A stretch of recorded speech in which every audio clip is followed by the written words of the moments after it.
I am going to turn this next panel over to Ken Moeller and Lynn Merrill. Happy holidays, everybody. I'd like to introduce Rob Tardiff, the administrator of the Subsurface Bureau at DES. Rob represented DES on the New Hampshire Shoreland Septic System Study Commission. I represented the New Hampshire Realtors on the commission, and Ken Mahler joined me at the meetings so he could cover when I was unable to attend. The commission was established in House Bill 475, and the purpose was to study the potential impairment of surface waters in New Hampshire by non-state approved septic systems in the context of private property rights of landowners. And basically, most of those non-state approved septic systems were septic systems that were built prior to the state setting standards in 1967.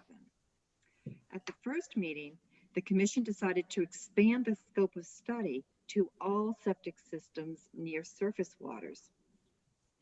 After a year of meetings, a report was submitted to the legislature.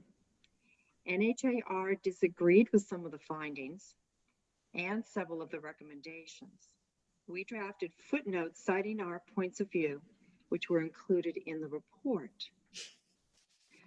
The result of this report was Representative Judith Spang, who chaired the committee, drafting 3 LSRs. And for those of you who are not on Public Policy Committee, that's a request to have legislation drafted. And I understand as of last night that one of those has been withdrawn, but there are 2 LSAs that we will probably be looking at as bills this year. And what I'd like to do now is thank Ken for participating with me and to ask Rob to give us the DES perspective of the issue and the commission conclusions. Hi, Rob. Morning, everybody. Thanks for having me. Again, I'm Rob Tardiff. I'm the administrator of the Subsurface Systems Bureau, Department of Environmental Services. I thought that I was slated to give an overview of the entire report, not just the department's position on the report. No, the entire report is fine. Okay, I wrote down notes. I didn't put an actual PowerPoint presentation together. I just reviewed the report and jotted down some notes that I thought might be beneficial to discuss. Lynn, you did a nice introduction. Some of the stuff I was going to say included that, but what I wanted to do quickly was to indicate who was part of this panel or this commission. Again, Representative Spang was the chair. We had 4 legislative committee members, commission members. Again, Representative Spang was the chair. Representative Kevin Mays was the vice chair. Senator Martha Fuller Clark and Representative Dennis Malloy were on the commission. Also included were representatives of the Granite State On-Site Wastewater Association. They represent septic system designers, installers, and evaluators. New Hampshire Lakes Association, the Rockingham County Planning Commission, New Hampshire Association of Realtors, the Conservation Law Foundation, Association of Conservation Commissions, the New Hampshire Municipal Association, New Hampshire banks were represented, the New Hampshire Rivers Council, and of course, members of the Department of Environmental Services. So it was a pretty wide array of members on this commission. A lot of input, a lot of different ideas were discussed through these the year-long session. Included in some of the meeting topics were how properly installed, maintained systems work and how systems fail due to improper maintenance, water quality problems associated with both properly operating systems and failed systems. And there was discussions about several innovations that can help reduce nutrient loading to surface waters and groundwaters as a result of not real efficient systems. We talked about retrofit technologies to help reduce nutrients. We did an overview of the Subsurface Systems Bureau's process, the history of how we came to be who we are today, We also talked about the requirements in RSA 45A 39, which is the site assessment requirements for waterfront properties at the time of purchase and sale. There was an overview of what's called the Lake Smart program. And the note here is a voluntary education program started in 2019 that recognizes property owners for reducing pollution and lake-friendly living. There was an overview of the Lake Wakiwan Watershed Septic System Improvement Initiative. If anybody's not familiar with that, Lake Wakiwan is the town of Meredith's drinking water supply. The town had this initiative to look for and help remediate failed systems, at least along that town's border on Lake Wakiwan. We talked a lot about the water quality in Great Bay. Many discussions on Great Bay. We talked about work related to septic systems that have been done through the New Hampshire Clean Water Association 319 program.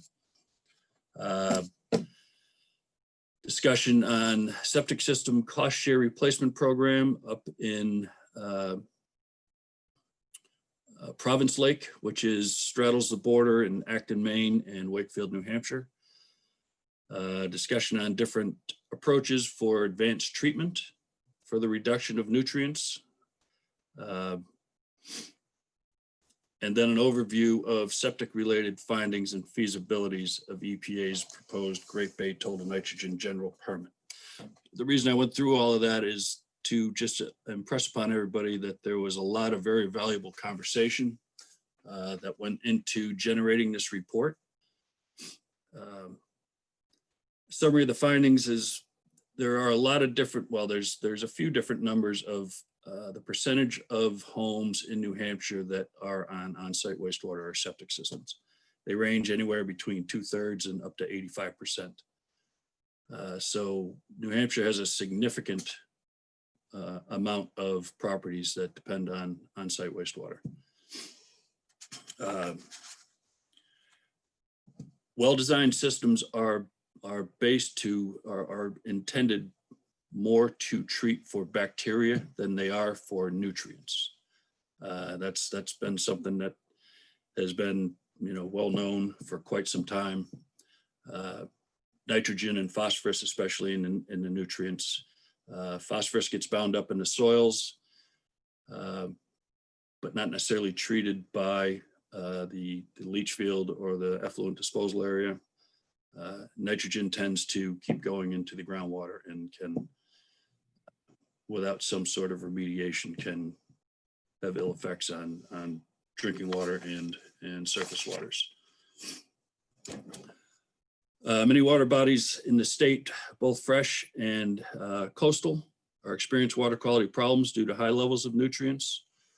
Failed systems and those not properly sited or maintained can contribute significantly to these nutrient loads. Many New Hampshire lakes have experienced algal blooms as a result of these nutrients and have been identified as impaired. It's difficult to calculate phosphorus load in New Hampshire water bodies as a result of septic systems. And that's based on because it's a non-point source, so it's hard to detect or determine what systems may or may not be contributing to any nutrient load. Most water body segments in Great Bay do not meet state water quality standards and are currently classified as impaired. And that's in Great Bay is mainly due to high nitrogen levels. It's estimated that about 30% of the nutrient load in Great Bay comes from the many septic systems that are used by more than half the residents along Great Bay.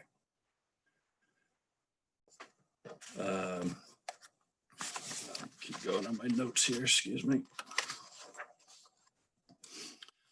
The discussion was it's generally costs less to upgrade on-site septic systems than to invest in the larger wastewater treatment plants,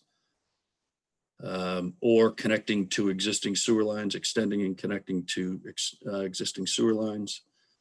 The other thing is important to consider as far as groundwater recharge in different watersheds. When you're using or depending on a wastewater treatment plant, what you are effectively doing is taking water from maybe individual wells or even community wells in a particular watershed, and then you're putting it into a big pipe, as it can be called, into a wastewater treatment plant and discharging that water out of the watershed instead of using an on-site system and replenishing your groundwater through individual septic systems. Then we also discussed the issues of potential seawater, sea level rise, and the potential effects on septic systems in the seacoast area, and the separation distances between the bottom of the effluent disposal areas or leach fields and the seasonal high water table. We currently have a minimum of 2-foot separation between the bed bottom and the seasonal high water table. And the concern is with potential sea level rise that the groundwater levels will also rise in those regions and affect those separation distances. And the last thing was the widespread kind of lack of awareness by homeowners. The septic systems are kind of out of sight, out of mind type of systems or scenarios. People, until they see an absolute sign of failure, typically, and I'm painting with a very broad brush here, but typically are not concerned about the function and operation of a septic system. So outreach, public education would be, I think, a benefit to reducing that lack of awareness in the general public. Just on a very quick regulatory overview, gets into our program here. We started our authority in 1967. So prior to 67, there was no permitting. There was no oversight, no state oversight anyway, of septic systems.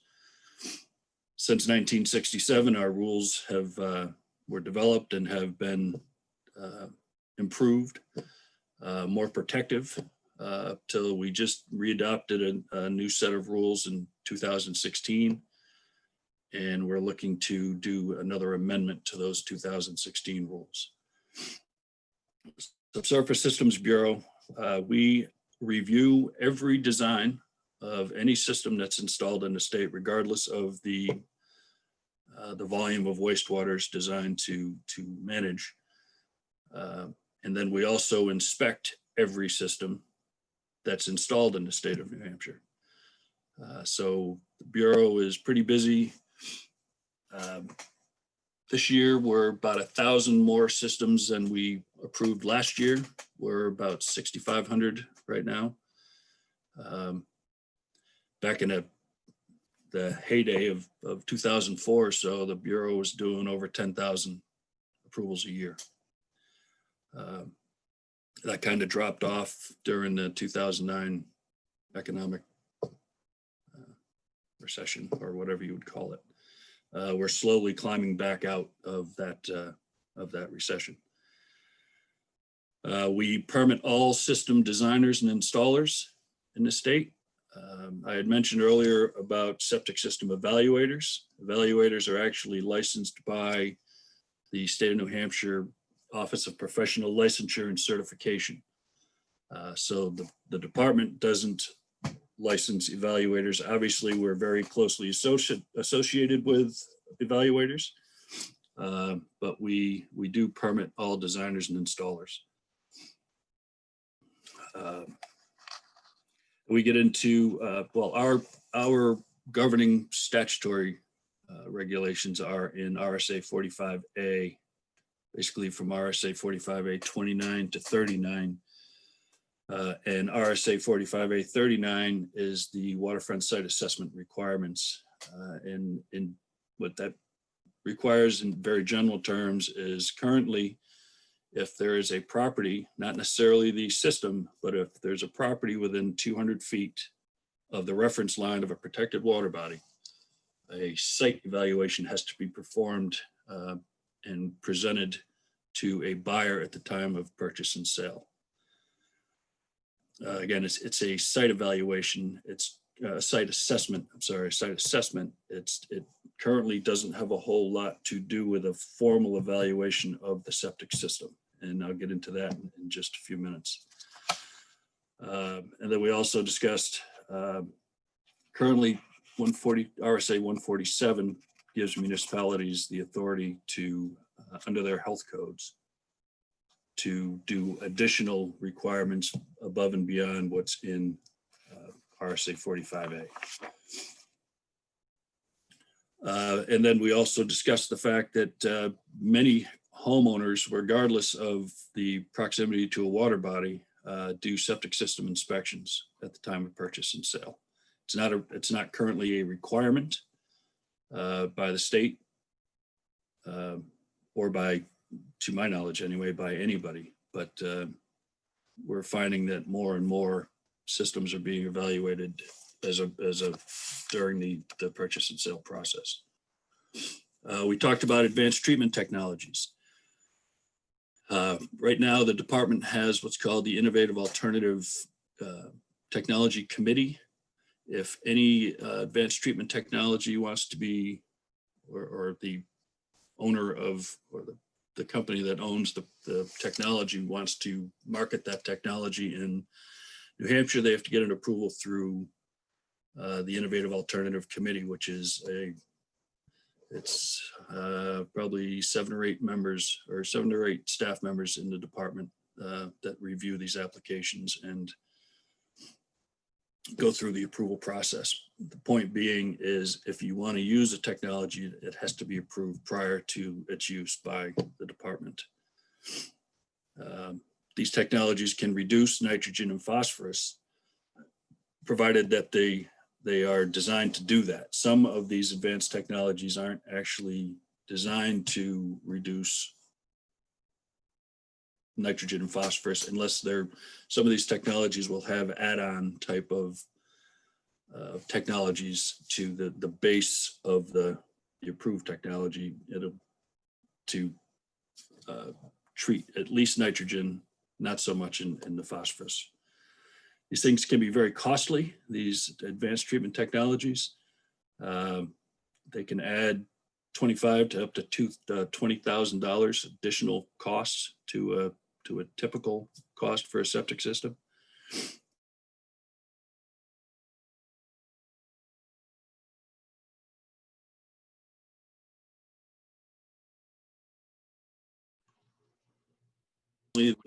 Or the state, except for some programs within rural development in the Department of Agriculture, we don't have any funding avenues for the replacement of systems. And the commission talked about whether or not that would be a good idea to pursue. I mean, those types of programs have been discussed in the department for a number of years. We just haven't been able to get a program like that together to this point. We got into future risks, the impacts of climate change. Again, that kind of gets back to the sea level rise and the potential risks along the seacoast areas.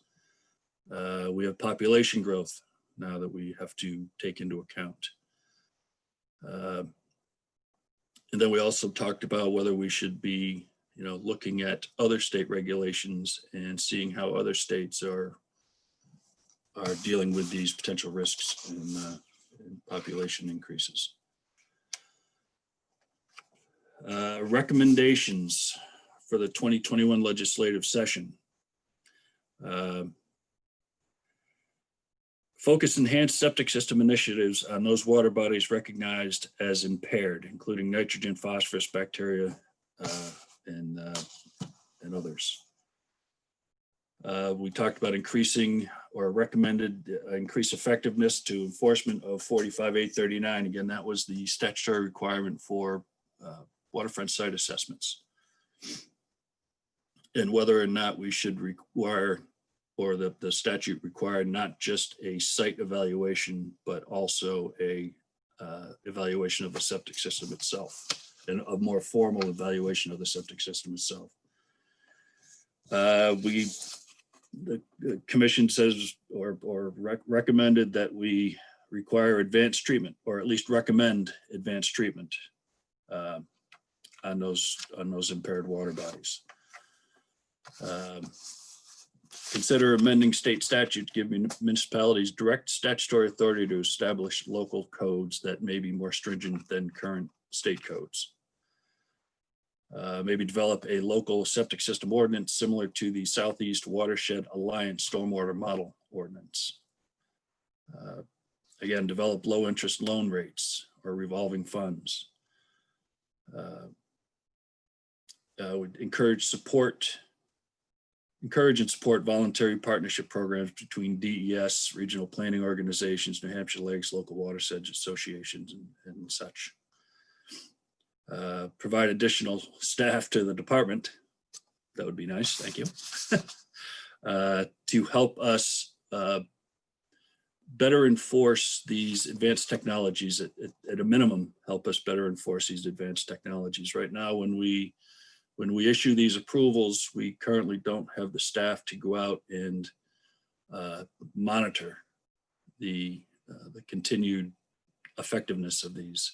We do require that maintenance agreements be submitted at the time of application. And we do require that those maintenance agreements be maintained throughout the life of that system. But again, unfortunately, currently we don't have the staff to be able to ensure that those maintenance agreements are actually being maintained. With additional staff, we could have a program to oversee more closely those advanced treatment systems. The recommendation is to actually establish nitrogen standards.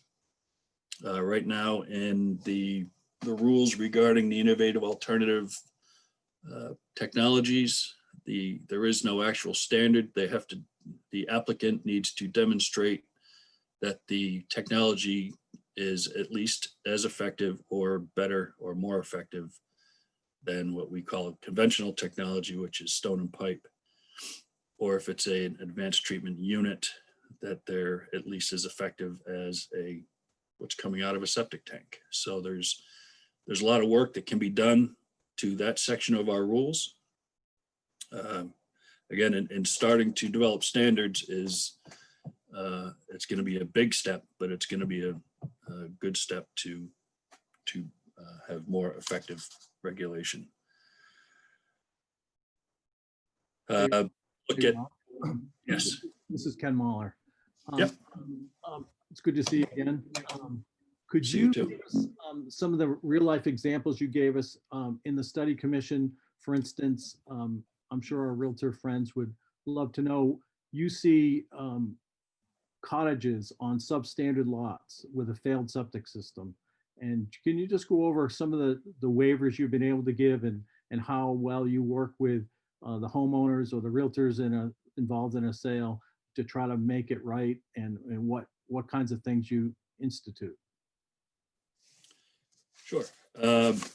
What we do, I mean, if it can be demonstrated that a lot of record, I mean, we're talking about shoreland stuff here, but it's the way we work on any lot of record. If it is demonstrated that a property had a wastewater treatment system of some sort, and again, a lot of these systems that may predate our regulations can be very primitive at best. They might be just a 55-gallon drum with holes in it in the ground, and who knows how close it is if it's not even within the water table, especially in these shorefront properties. And a lot of these properties, I'm sure everybody realizes and understands, are very small properties where our current septic system or our current setbacks can't be met.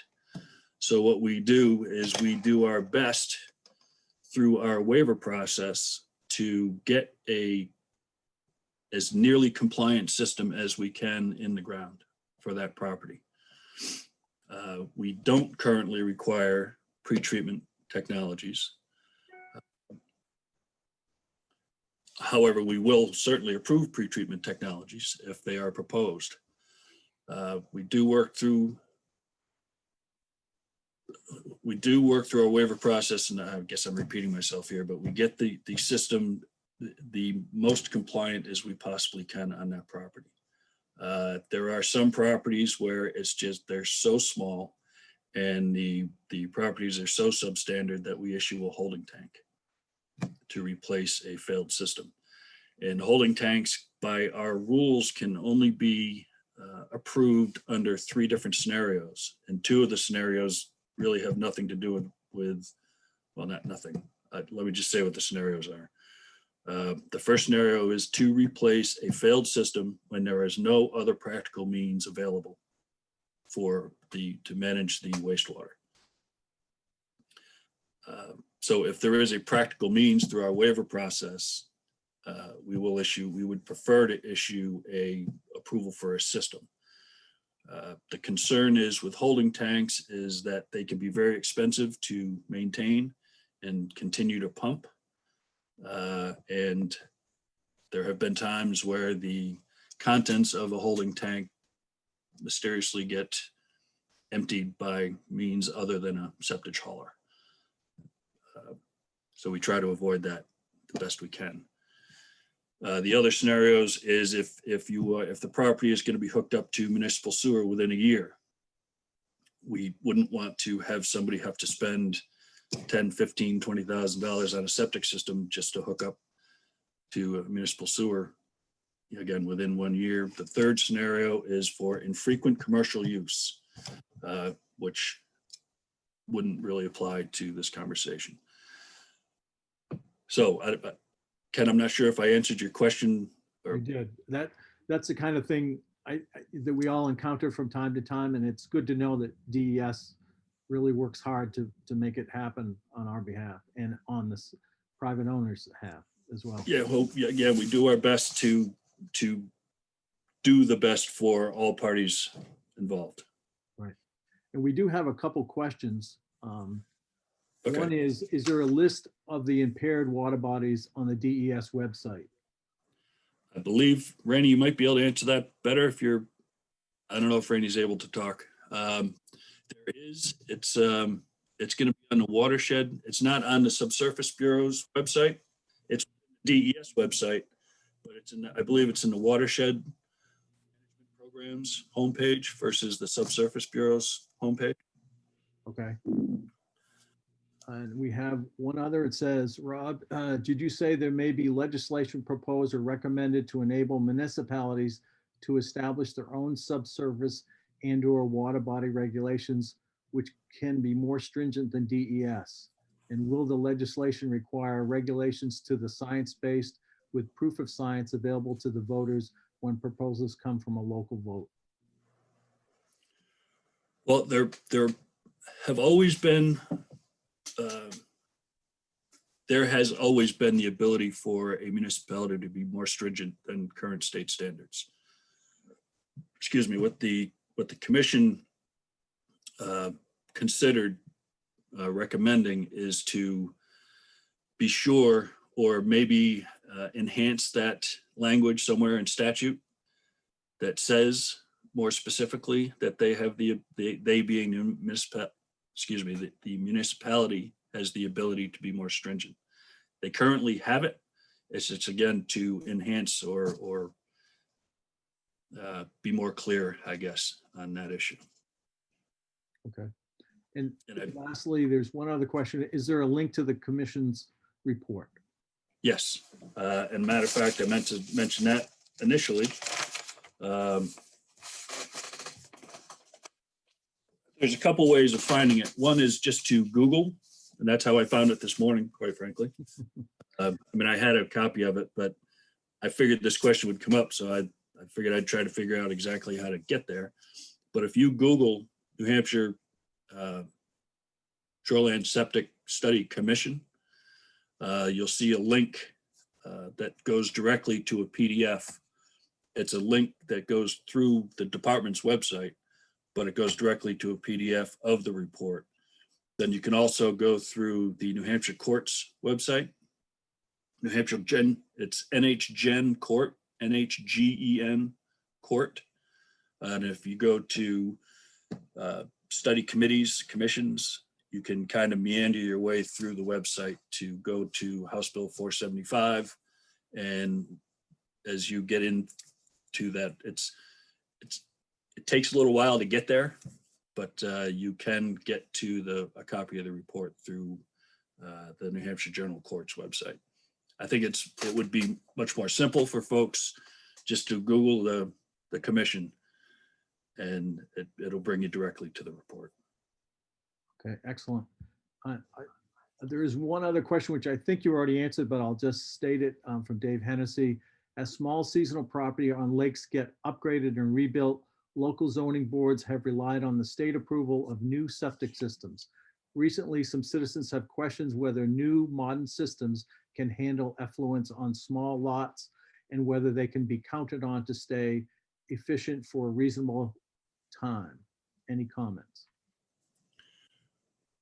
Well, any approved system has been documented to be effective at the size that the system is designed. There are a number of proprietary systems that have leach field area reductions. Some have reductions to the seasonal high water table associated with our approvals. So I would have to say, I would hope that the department is confident that the approvals that we're issuing are going to be effective. I think what really has to be discussed on this is how each individual homeowner actually uses that system, how they quote unquote treat a system. You know, if they're just putting down the drain, what's supposed to be put down the drain, systems should be very effective in managing wastewater. As soon as you start introducing, you know, the classic bacon grease scenario, or, you know, even something as simple as washing paintbrushes.